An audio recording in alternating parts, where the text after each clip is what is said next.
नमस्कार दोस्तों, हमारी आज की कहानी है ईर्ष्या का फल। एक गांव में 7 भाई रहते थे। 6 भाई खेतीबाड़ी का काम करते थे। सबसे बड़ा भाई बुद्धिमान तथा पढ़ा लिखा था। वह राज दरबार में नौकरी करता था। वह सवेरे सवेरे गरम गरम दाल भात खाकर नौकरी पर चला जाता था। सबसे छोटे भाई को बड़े भाई से ईर्ष्या हो गई। उसने अन्य भाइयों से कहा, बड़े भाई को दरबार में परिश्रम नहीं करना पड़ता, फिर भी उन्हें सबसे पहले ताजा खाना मिल जाता है। हम लोग खेतों में अधिक परिश्रम करते हैं और हमें ठंडा भोजन मिलता है। यह बर्दाश्त से बाहर की बात है। सभी भाइयों ने उसे समझाया।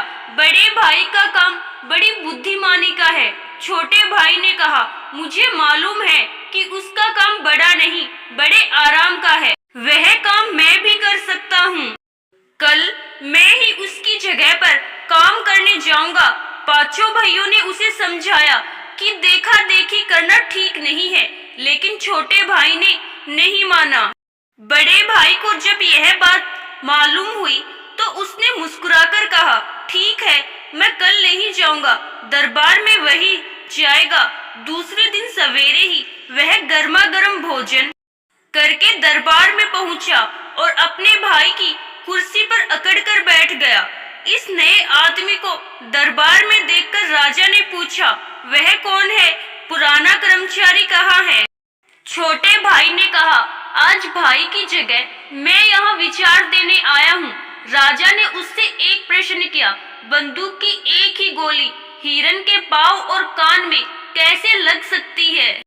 छोटा भाई काफी देर तक नीचे ऊपर देखता रहा। उसे कोई जवाब नहीं सूझ रहा था।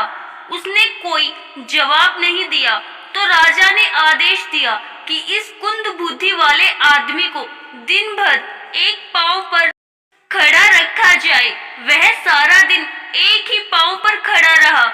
छुट्टी होने पर घर आया तो वह बहुत उदास था। लजाते लजाते उसने भाइयों से सारी बातें बता दी और कहा कि सचमुच दरबार का काम बहुत भारी होता है। भला बताइए, एक गोली से पैर और कान दोनों जगह कैसे हिरन को चोट लग सकती है? इसका उत्तर नहीं देने पर राजा ने मुझे सजा दे दी। बड़े भाई ने हंसकर कहा, केवल खाना खाने के लोभ से ही तुम्हें दंड भोगना पड़ा। कोई बड़ा सवाल तो था नहीं। जिस समय हिरन पैर से कान खुजलाता हो, उसी समय गोली मारने से पैर और कान दोनों जगह चोट आएगी। बड़े भाई की बात सुनकर छोटे भाई ने लज्जा से अपना सिर नीचा कर लिया। आशा करती हूँ दोस्तों, आपको हमारी आज की कहानी जरूर पसंद आई होगी। धन्यवाद।